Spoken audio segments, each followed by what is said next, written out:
Jika kalian anggap ini tanah, ini salah. Kalian salah, teman-teman. Ini adalah pupuk kandang yang sudah lebih dari 1 musim saya diamkan, saya fermentasikan. Nah, sudah larut menjadi tanah.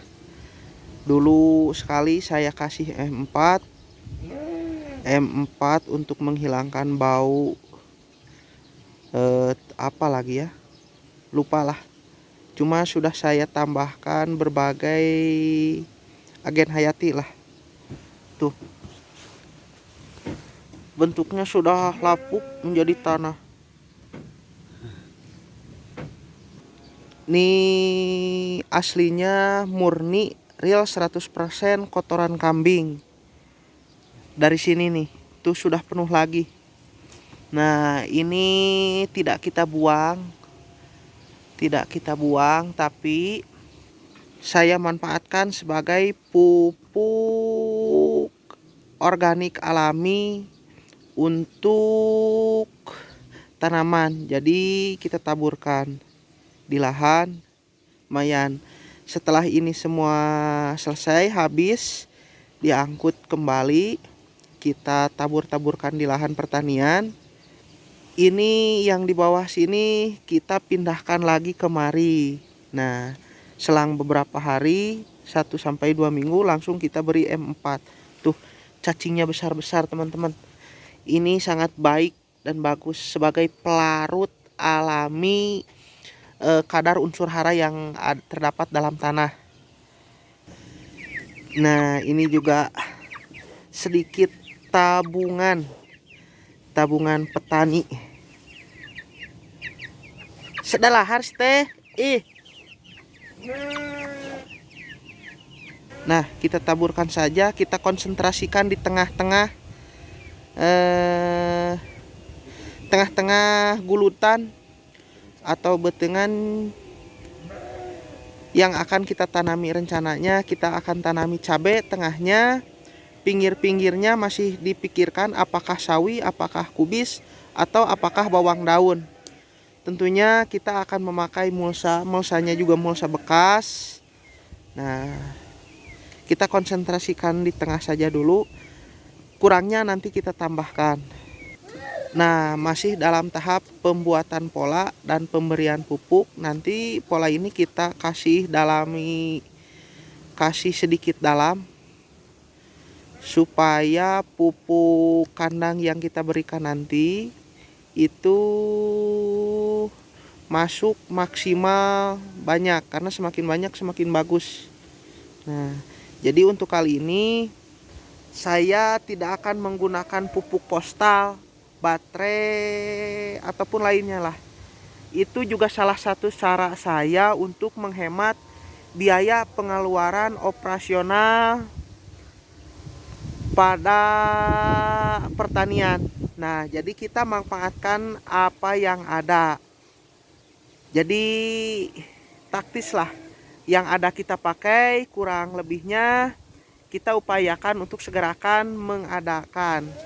Nah, oh iya teman-teman, bismillah, assalamualaikum, selamat pagi. Saya doakan kita senantiasa selalu ada dalam kesehatan, kelancaran dalam segala aktivitas, apapun aktivitasnya itu. Nah, pagi ini saya sedang melakukan proses pengolahan lahan dan pemberian pupuk kandang untuk kita tanami cabai. Rencananya saya mau mencoba menggunakan mulsa dan mencoba menanam cabai. Nah,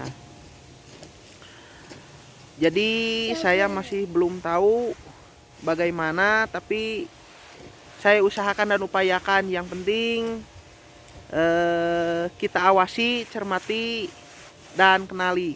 Tuh, sedang dilakukan proses pemolahan, pembuatan pola. Seperti biasa, pola yang saya buat menggunakan kenca yang terbuat dari bilah bambu, menggunakan seutas tali agar lurus sempurna. Tapi itu bukan patokan, itu hanya sebagai poin lebih, dimana kebun yang akan kita tanami akan sedikit terlihat rapih. Nah, karena pada dasarnya yang penting hasil akhir yang ditentukan, di mana tanaman yang kita tanam itu tumbuh sesuai harapan, tumbuh kembangnya normal, berbuah lebat dan lain sebagainya. Sekedar informasi juga, lahan yang saya tanami sekarang atau yang saya olah untuk kita tanami itu kemarin bekas saya tanami kentang. Jadi teman-teman suka ada yang bertanya, "Bang, apakah bekas kentang bisa ditanami kentang? Bekas bawang daun bisa ditanami bawang daun, bekas wortel bisa ditanami wortel?" Pada dasarnya bisa. Tapi kita harus memikirkan jangka panjang lahan atau media tempat kita bercocok tanam, karena itu akan sangat berpengaruh. Jadi baiknya kita rolling teman-teman. Jadi istilahnya kalau kemarin kita nanam kentang, selesai panen, kita ganti. Nah, sedikit tips juga, jika kemarin kita tanami kentang, ada baiknya kita tanami buah atau sayuran yang di atas seperti bawang daun, kubis, tomat dan lain sebagainya. Jadi bekas kentang jangan kita tanami wortel, ubi ataupun umbi-umbian lainnya. Nah, itu sedikit tips. Tuh masih di pemberian pola. Nah, ini hanya sebagai patokan karena pada dasarnya yang akan jadi paritannya nanti adalah ini. Sementara garis lurus yang sudah dibuat atau dibentangkan ini hanya sebagai untuk media pemberian pupuk kandang. Nah, contohnya seperti ini. Jadi garis yang kita buat ini nantinya akan berada tepat di tengah-tengah. Jadi tanaman cabai yang akan kita tanam akan berada tepat di garis ini. Seperti ini. Adapun lebar gulutan atau paritan yang saya buat itu bersih 1 meter. Jadi kalau di kotornya diambil cangkul itu 1,20 meter. Nah, 1 meter lah. Ini kentang sisa hasil proses pemanenan. Kita kumpulkan lumayan buat kita sayur makan siang atau makan malam nanti. Ini hanya sebagai bukti kalau ini lahan bekas kita tanami kentang. Jadi rolling itu penting teman-teman.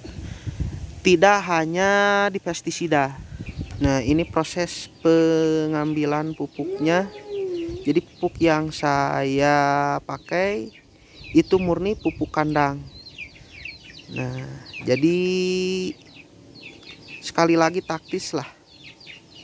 Taktis. Kita manfaatkan apa yang ada karena pada dasarnya itu bertani kita berinvestasi untuk mencari atau mendulang sisa hasil penjualan, hasil panen. Henteu ruji teuing tos lami tos janten taneuh enakeun we.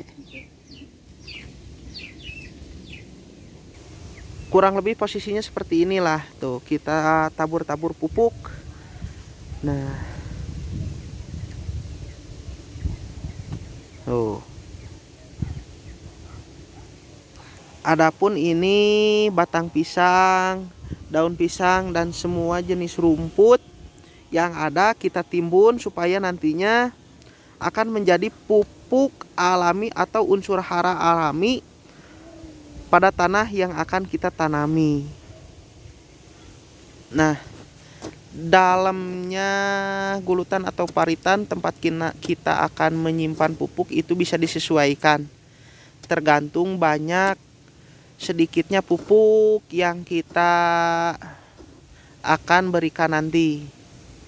Nah, jadi rumput-rumputan, batang kentang yang terdapat dari sisa hasil pemanenan kita timbun supaya menjadi pupuk alaminya nanti. Seperti inilah kurang lebih kita rapihkan. Sebenarnya tidak rapihkan juga tidak apa-apa karena nantinya akan ada proses penggemburan terlebih dahulu. Nah, ini hanya sebagai pola saja. Itu juga salah satu metode atau cara saya sebagai petani untuk menghemat tenaga, waktu, dan pengeluaran. Terutama di waktu ya teman-teman, kurang lebih seperti itu. Oke teman-teman, sekian dulu video vlog singkat dari seputar pertanian kita pagi ini. Saya selalu berharap selalu ada hal dan nilai positif dari setiap video yang saya upload.